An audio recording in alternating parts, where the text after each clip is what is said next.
Hi everyone, welcome to our channel serial speaker. இன்றைக்கி மகாநதி சீரியலில் என்ன நடந்துச்சுன்றதை பார்க்கலாம். அதுக்கு முன்னாடி நீங்கள் நம்ம சேனலை சப்ஸ்கிரைப் பண்ணலைன்னா மறக்காமல் சப்ஸ்கிரைப் பண்ணிடுங்க.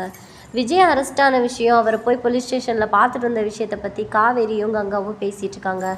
அந்த விஷயங்களை பற்றி பேசும்போதே காவேரிக்கு ரொம்பவே அழுக வந்துடுது. அவங்க ரொம்பவே அழுகிறாங்க. அவங்கள சமாதானப்படுத்துறதுக்காக கங்கா வந்து, ஏண்டி நம்ம குடும்பத்திலே நீ தானே ரொம்ப ஸ்ட்ராங்கானவ, என்ன பிரச்சனை வந்தாலும் பார்த்துக்கலாம் தானே சொல்லுவேன், இப்போ ஏன் இவ்வளோ உடஞ்சி அழுகிற, நீ நினைக்கிற மாதிரி தப்பாக எதுவும் நடக்காது, நீ தைரியமாக இருன்னு சொல்லி தைரியம் சொல்கிறாங்க. ஆனால் காவேரி விஜயோட பாட்டி சொன்னதை மனசில் வச்சுட்டு, விஜய் வந்து என்னை கல்யாணம் பண்ணனால தான் அவருக்கு இவ்வளோ ப்ராப்ளமோ, அவர் மட்டும் என்னை கல்யாணம் பண்ணாமல் இருந்திருந்தால் பசுபதி யாருன்னே அவருக்கு தெரிஞ்சிருக்காது, இப்படியெல்லாம் அவர் ஜெயிலில் போய் கஷ்டப்பட வேண்டிய அவசியமே இருந்திருக்காதுன்னு சொல்லி கங்கா கிட்ட பேசி அழுதுட்டு இருக்காங்க. கங்கா அழுகிறத பார்த்துட்டு காவேரி மனசை தேத்திக்கிறாங்க. அவள் ப்ரெக்னெண்ட்டாக இருக்கா, அவளை நம்ம அழுக வைக்கக்கூடாதுன்றக்காக மன்னிப்பு கேட்குறாங்க கங்கா கிட்ட. என்னால் நீயும் அழுதுட்டக்கா, பாவம்க்கா, நீ சாரிக்கான்னு சொல்கிறாங்க. உடனே கங்காவும், நீ கவலைப்படாதடி, எல்லாம் நல்லபடியாக நடக்கும்னு கங்காவும் ஆறுதல் சொல்லி அவங்கள சமாதானப்படுத்துகிறாங்க. அடுத்த சீனில் பார்த்தா கங்கா கிட்ட குமரன் வந்து, எதனால் யமுனாவை பார்த்து காவேரி அவ்வளோ கோவப்பட்டா அப்படின்ற கேள்வியை கேட்குறாரு. கேட்டதுக்கு கங்காவும் சொல்கிறாங்க, காவேரி வந்து கோவப்படுறதுக்கு காரணம் இருக்குது, இந்த யமுனா தேவையில்லாத சில வேலையெல்லாம் பார்த்துட்ருக்கா, அதனால காவேரிக்கு கோவம் வந்து அவ கூட சண்டை போட்டுட்டா, விஜய் இருக்கிற இடத்த மாட்டி விட்டதே யமுனா தான் சொல்கிறாங்க. அதை கேட்டுட்டு குமரன் ரொம்பவே கோவப்பட்டுட்டு, நிவினையும் காவேரியும் சந்தேகப்பட்டு தான் இவன் இந்த மாதிரியெல்லாம் பண்ணுறான்னு சொல்லி குமரன் சொல்கிறாரு. அதுக்கு கங்காவும் அவங்கள பார்த்துட்டு, நீங்கள் சொல்கிறது கரெக்டுங்கன்னு சொல்கிறாங்க. அடுத்த சீனில் வெண்ணிலாவை பார்க்கலான்னு சொல்லி காவேரி போகிறாங்க. அங்கே பார்த்தா ஹாஸ்பிட்டலில் வெண்ணிலாவோட ரூமுக்கு வெளியவே பார்த்தா போலீஸ்லாம் டைட் பண்ணி வச்சுருக்காங்க.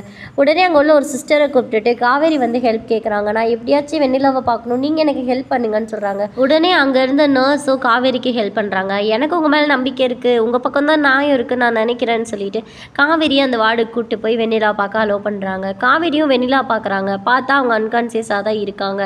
அப்புறமா நர்ஸ் வந்து இன்னொரு விஷயம் அவங்கக்கிட்ட சொல்லியிருப்பாங்க. நேற்றுலேருந்து அவங்கக்கிட்ட இம்ப்ரூவ்மெண்ட்ஸ் இருக்குதுன்னு சொல்லியிருந்தாங்க.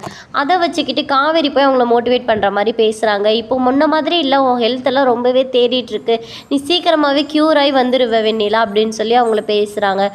நானும் விஜயும் கல்யாணம் பண்ணிட்டோம், அந்த கல்யாணத்துக்கு தான் விஜய் உண்மையாக இருக்கணும்னு நினைக்கிறாரு, மற்றபடி அவர் ஒன்றும் வெறுக்கெல்லாம் கிடையாது, உன் மேலே அவருக்கு பாசம்லாம் இருக்குது, இப்போ கூட நீ எந்திரிச்சு சாட்சி சொல்லணும்னு நான் வெயிட் பண்ணுறேன், ஆனால் அவரை நீ நல்லபடியாக பொழைச்சாலே போதும்னு நினைக்கிறாரு வெண்ணிலான்ற மாதிரி சொல்லி பேசிகிட்டு இருக்காங்க. உடனே நர்ஸ் வந்து காவேரி அவசரமாக வெளியே கூட்டிகிட்டு போயிடறாங்க. போலீஸ் பண்ணிட்டாங்க, கிளம்புங்கன்னு சொல்லி அனுப்பி வச்சிடறாங்க. அடுத்த சீனில் நிவின் காட்டுறாங்க. நிவின் வந்து ரோகிணிக்கு கால் பண்ணிவிட்டு, என்ன பண்ணுற, இன்றைக்கி என்ன செஞ்ச அப்படின்ற மாதிரி ஒன்று ஒன்றா இன்ட்ராக்ட் பண்ணிகிட்டு இருக்காரு. உடனே அவங்களும் ஏன் எதுக்காக கேட்குற அப்படின்னு சொல்லி பேசுகிறாங்க. பேசினதுக்கு நமக்குள்ள கேப் இருக்குது, நம்மளோட பழைய விஷயத்தெல்லாம் நீ யோசிக்காத, நம்ம ஃப்ரெண்ட்லியாக இருக்கலான்ற மாதிரி நிவின் பேசிகிட்டு இருக்காரு. உடனே ரோகிணியும் பேசிகிட்டு இருக்காங்க. அந்த இடத்துல அவங்க அப்பா கால் பண்ணிட்டாருன்னு சொல்லி கட் பண்ணிடுறாங்க. அடுத்த நிமிஷமே பார்த்தா குமரன் வந்து நிவினை பார்க்க வராரு. அவங்க ரெண்டு பேருமா பேசிகிட்டு இருக்காங்க. நான் ரோகிணியை வச்சு தான் பசுபதியை பிடிக்கலான் இருக்கேன் அப்படின்னு நிவின் சொல்கிறாரு. உடனே குமரன், அவங்க மாமாவை நான் கண்டுபிடிக்கிறேன், வெண்ணிலாவோட மாமா எங்கே இருக்கான்றது நான் கொஞ்சம் விசாரிக்கிறேன், அப்படியே நம்ம சீக்கிரமாக அவங்கள ரெண்டு பேர்த்தையும் போலீஸில் காட்டிட்டோம்னா நம்ம ஈஸியாக விஜய் வெளியே எடுத்துடலான்னு பேசுகிறாங்க. உடனே நிவின் சொல்கிறாரு, விஜய் வெளியே எடுத்தே ஆகணும், இல்லாட்டி குடும்பத்துக்குள்ளே பிரச்சனை வந்துடும் சொல்கிறாரு. ஏன் இப்படி சொல்கிறேன்னு குமரன் கேட்டதுக்கு, ஆமாம் விஜய் இருக்கிற இடம் எனக்கு தான் தெரியும், காவேரி வந்து நான் தான் மாட்டி விட்டேன்னு நினச்சிட்டு இருப்பா அப்படின்னு சொல்கிறாங்க.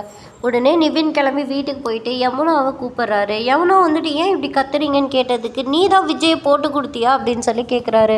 உடனே யமுனா அவரை பார்த்துட்டு, ஏன் உங்க காவேரி சொல்லிட்டாளா, காவேரிக்கு யார் விஜய் போலீஸ்ல சொன்னதுக்கு உனக்கு ஏன் மேலே கோவம், ஏன் மேலே காட்ட வேண்டியதானே, அதுக்கு எதுக்கு நீ விஜய் போட்டு கொடுத்தா, அவர் உனக்கு எவ்வளோ ஹெல்ப் பண்ணியிருக்காருன்னு சொல்கிறாரு. சொன்னதுக்கு யமுனா வந்துட்டு, எப்படி காவேரி சொன்ன மாதிரி அதே வார்த்தையை அப்படியே பேசுறீங்கன்னு சொல்லி கேட்குறாங்க.